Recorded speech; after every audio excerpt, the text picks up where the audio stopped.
இந்த வீடியோ வந்து face blur பண்ணி தான் போடுவேன். Okay, don't worry. உங்கள் ஃபேஸ் தெரியாது. என்னோடய விளம்பரத்துக்காக, சுய விளம்பரத்துக்காக உங்களை அசிங்கம் பண்ண மாட்டேன். ஏன்னா இது கொஞ்சம் பர்சனலான வியாதி. இந்த பர்சனலான வியாதியை வந்து தெரியக்கூடாது நிறைய பேருக்கு. பைல்ஸ்னால் எல்லாம் கிண்டல் பண்ணுவாங்க. ஆனால் இது காமனாக எல்லாருக்கும் பொதுமக்களுக்கு வரக்கூடியது தான். ஆமாம், லேடிஸுக்கும் நிறைய பேருக்கு வரக்கூடிய வியாதி தான் இது. இது வந்து எனக்கே வரும், ஏன் எங்கள் அம்மா கூட வரலாம். இது வந்து அனல் ஃபிஷர், பைல்ஸ்ன்றது காமனான விஷயந்தான். ஓகேவா? Don't worry.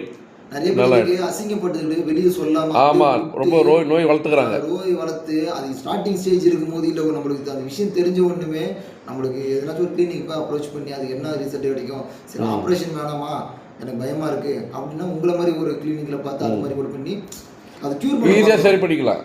நான் பயப்படுறாங்க, அசிங்கம். உங்களுக்கு நான் மருந்து கொடுத்தேன், டெய்லி வர வச்சிருக்கலாம். ஆனால் எவ்வளோ சிம்பிளாக முடித்தேன் உங்கள் வேலையை வந்து. அது சொல்லுங்க, மருந்து கொடுத்து விட்டு கையில் கொடுத்துட்டேன், ரைட்? நீங்களே போட்டுக்கிங்க தானே. ஏன்னா ஒருத்தருக்கு வந்து ரெகுலரா வாங்க, தினமும் கிளினிக் அப்படிலாம் கிடையாது இல்லையா? ஈவினிங் வாங்க, அதுக்குன்னு ஒரு சார்ஜஸ் அப்படின்னு சொல்லுவாங்க. அப்படிலாம் கிடையாது. வந்த அன்னைக்கு மட்டும் சார்ஜஸ் போட்டீங்க, மருந்துக்கு உண்டான சார்ஜஸ் இது பண்ணீங்க, கன்சல்டேஷன் ஃபீஸ் போட்டீங்க, அந்த மருந்து அந்த மெடிசனுக்கு உண்டான சார்ஜஸ் போட்டீங்க. அவ்வளோதான். அது எப்படி யூஸ் பண்ணணும், அது எந்த முறையில் யூஸ் பண்ணணும், அது எப்போ போய் யூஸ் பண்ணணும், எல்லா இன்ஸ்ட்ரக்ஷன் நீங்கள் கரெக்டாக கொடுத்துட்றீங்க. கரெக்ட். இது கொடுத்ததுனால எங்களுக்கு வந்துட்டு அந்த வந்துட்டு போகிற ரொம்ப சுலபமாக இது வந்து வெளில வந்துட்டீங்க இல்லையா? இல்லாட்டி அது பெரிய எங்கேயோ போயிட்டு காம்ப்ளிகேஷன் ஆகிருக்கும். நான் இப்போ ஆப்ரேஷன்லாம் பண்ணியிருந்தேன்னா இன்னும் நான் கிட்டத்தட்ட ஒரு இப்போ 2 மாதம் ஆகிற போகுது. ஒன்று நான் கண்டிப்பாக இதை படுத்த பிடிக்க ஆக்கியிருப்பாங்க.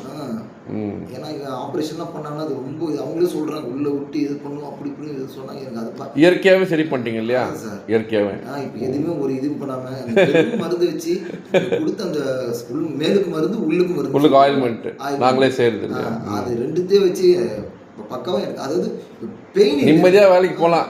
இப்போ நான் வண்டி ஓட்டுறேன் சார். இப்போ உங்கள் கண்ணாடியில் உங்கள் முகத்தை பார்த்தா உங்கள் முகமே மாறி இருக்கு இல்லையா? எவன் இப்போ சொல்கிறாங்க கொஞ்சம் பிரைட்டாக இருக்கீங்களா? ஃபஸ்ட்டு ரொம்ப ஏஜ் ஆன மாதிரி ரொம்ப ஒரு சீக்கான மாதிரி.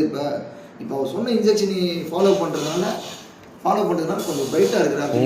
இதுதான் வைத்தியம் இல்லையா? இதுதான் வைத்தியம், இதுதான் வைத்தியம். அவங்க நீங்கள் சொல்கிற இன்ஜெக்ஷன் நாங்கள் கரெக்டாக ஃபாலோ பண்ணோன்னா அதுக்கு உண்டான ரிசல்ட்டு கண்கூட பார்க்கலாம். ஆனால் நீங்கள் சொல்கிறத நாங்கள் கேட்காம அவர் என்ன சொல்கிறது மருந்து மட்டும் நம்ம எடுத்தால் கரெக்டாக இருக்கான் அப்படி இது பண்ணால் வாய்ப்பு இல்லை சார். இது க்யூரே ஆகாது. உங்களோட இன்ஸ்ட்ரக்ஷன் நீங்கள் சொல்கிறது வழி செஞ்சால் அந்த மருந்து கொண்ட எஃபெக்டும் எங்களோட பாடியோட ரிசல்ட்டை பக்காவாக இருக்கும். கரெக்ட். நீங்களும் கெட்ட பழக்கம் இல்லாமல் இருக்கணும் இல்லையா? ட்ரிங்க் பண்ணக்கூடாது. ஃபஸ்ட்டோட இப்போ நான் எல்லாத்தையும் குறைச்சிக்கலாம். சிகரெட் பண்ணக்கூடாது, எல்லாம் பண்ணக்கூடாது. ஆமாம்.